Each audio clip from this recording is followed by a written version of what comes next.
Hey guys, so apparently when you get bottom surgery and have your eggplant turned into a cookie, you have to be kind of careful when you take baths because apparently the water can get like sucked up inside of you. And then if you made plans later that day to go to the grocery store with your friends and you're wearing like a skirt or like a dress or something, the water can just like randomly come out of you and then make a loud splashing sound on the grocery store tile floor.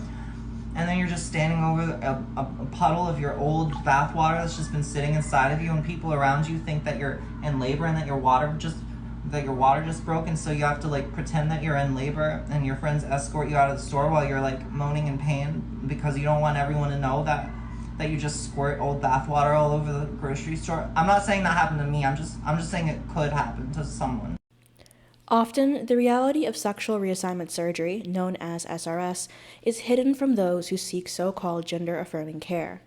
They are told that surgery will allow them to successfully pass as the opposite sex without problem, offering a happy sex life, good cosmetic results, and a solution to gender dysphoria. However, a look at any of the subreddits which center around the trans experience will show otherwise, as will many studies that highlight the downside of these surgeries. Worse still, the personal experiences of trans-identified individuals or detransitioners are often silenced or downplayed in order to perpetuate the continuation of the very profitable industry of gender-affirming care. For example, there is a lie that bottom surgery will give trans-identified males the appearance of actual vaginas. However, this is not the case. I'll be refraining from showing such images here, not just because I don't think that's allowed on YouTube, but also because I don't want to look at that, and I doubt you do either. Studies on bottom surgery for men have revealed a consistent stench due to the use of their colon in the creation of a neovagina, or due to the inversion of the penis. Principles and outcomes of gender-affirming vaginoplasty reports every patient presented with foul-smelling discharge or passage of flatus and/or feces from their neovagina. In care of the post-vaginoplasty patient, management of complications and common gynecologic issues, it was reported that a cross-sectional survey revealed that 23.5% of respondents report bad-smelling neovaginal discharge. Neovaginal discharge in transgender women after vaginoplasty, a diagnostic and treatment algorithm, writes intraoperative rectal perforation, which is more likely to occur during revision vaginoplasty, predisposes for fistula formation. Experienced symptoms comprise foul-smelling, brown, neovaginal discharge with or without neovaginal passage of flatus or feces. But you don't have to take it from me. This is so embarrassing, and I'd advise anyone not to read this while eating, but I'm at a loss and don't know where else to go with this question. I'm 4 months post-op PI. It's been a roller coaster, especially in the beginning, but lately things have calmed down more.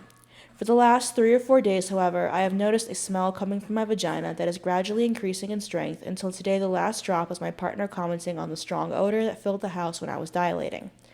When asked to describe it, my own fears were confirmed. It smells like unwashed penis. Smegma, basically. I don't know what could have caused this or what to do. I follow the hygiene and douching instructions of my surgeon. I clean it thoroughly with warm water after every dilation session. Dry thoroughly immediately after and push down on my pelvic muscle so any fluid deeper inside can flow out.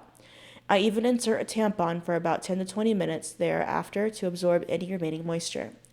I make myself drink kefir every day. I never go near it with unwashed hands or dirty dilators. I use water-based, pH-friendly lube without glycerin or perfume. And now I still have this issue that it reeks to the high heavens the moment I drop my pants. It doesn't smell through clothes yet, fortunately, but I'm at my wit's end.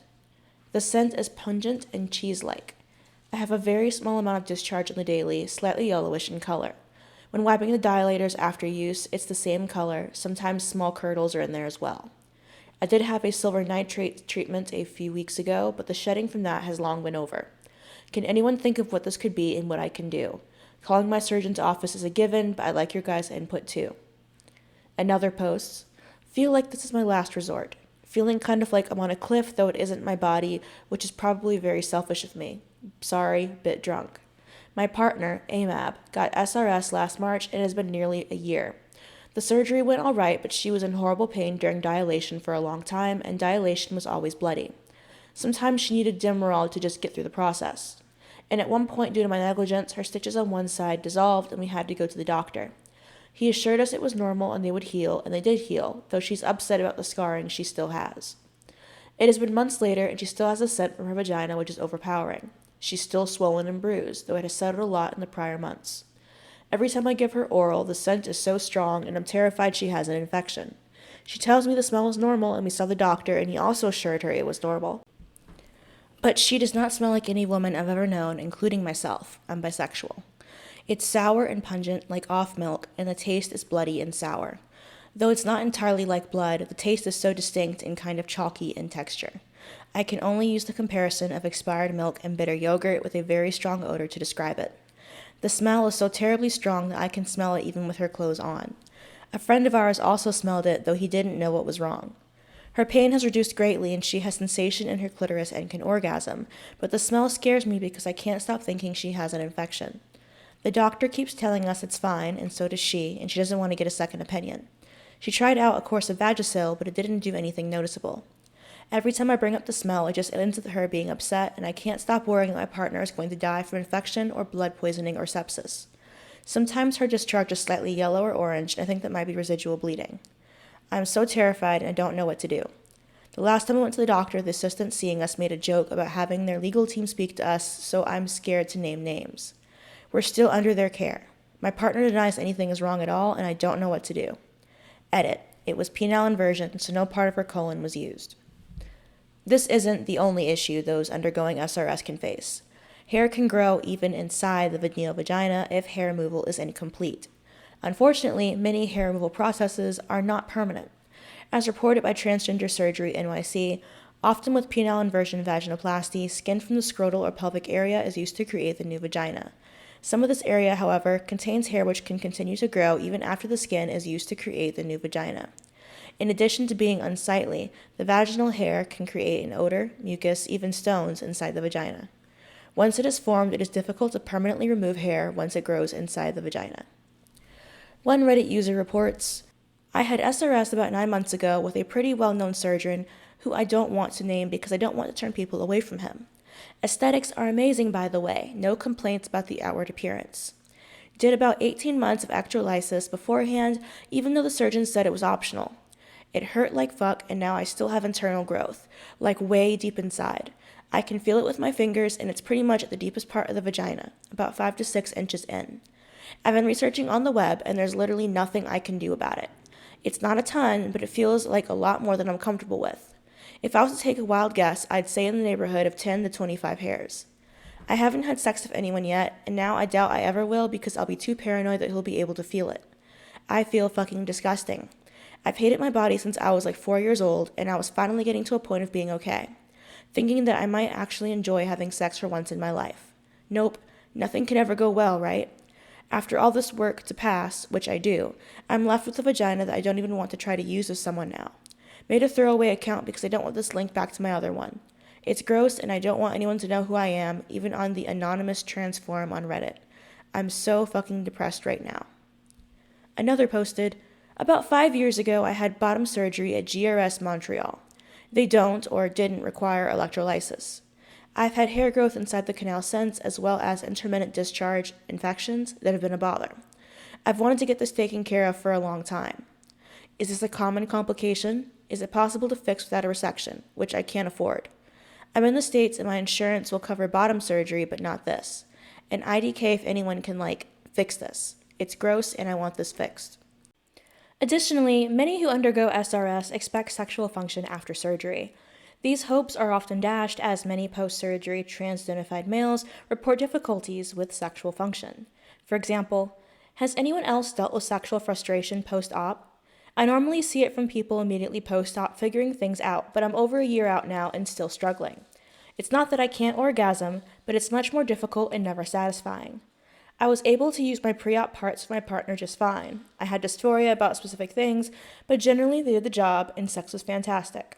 Pre-op, I looked forward to sex so much, and now I am just kind of on it. Like I don't know if I want to go through the effort.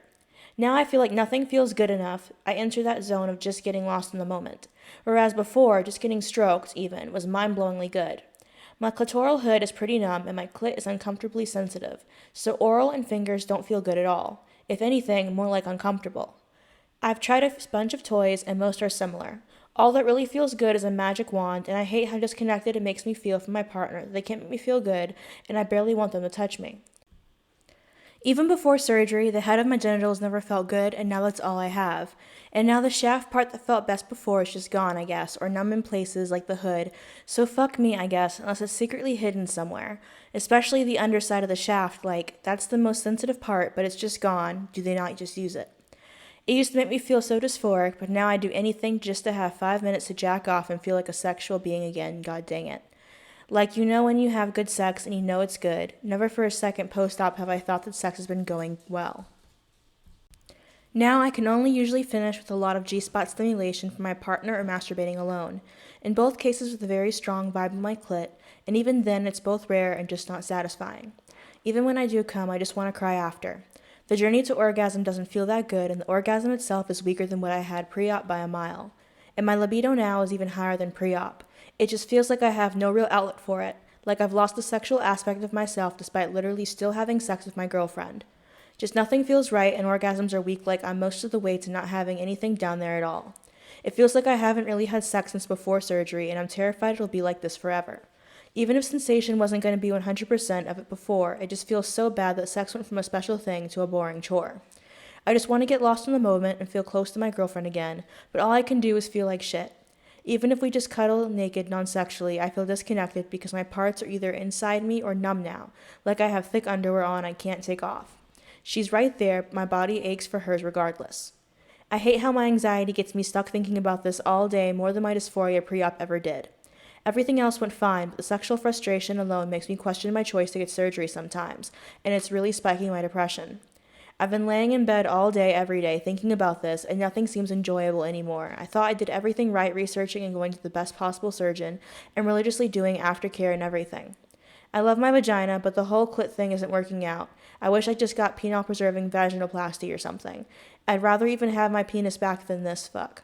People used to say penile-preserving would sacrifice feeling in the vagina, and I wanted a more sensitive one, but it turns out the vagina is totally numb anyway. I hated my dick, but at least I could use it for good sex, which is really important to me and my partner, and I feel like I've ruined my life and damaged our relationship. She's like a service top, and now I don't even want her doing anything to me.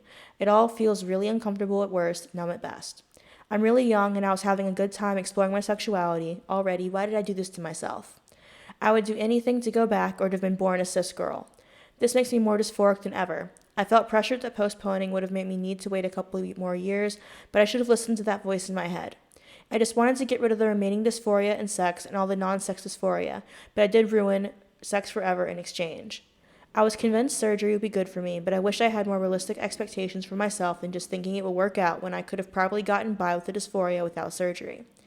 I hate that my worst fears that I kept telling myself I was just being anxious overcame true. Has anyone else ever been through this and seen a light at the end of the tunnel? Sex went from a great part of my life to now the biggest issue in it, and I can't believe I'm having a meltdown over just sex. I really don't mean to scare people who decide they need this, but I'm in such a bad place mentally and I just want some hope to hold on to. Like, will I wake up one day more healed and things suddenly clicking? Another writes, I'm having a really hard time making the big O happen and I'm 7 months post-op. I feel myself get built up, but it stops building and I'm out of it. It starts to hurt after a while, so I'm concerned.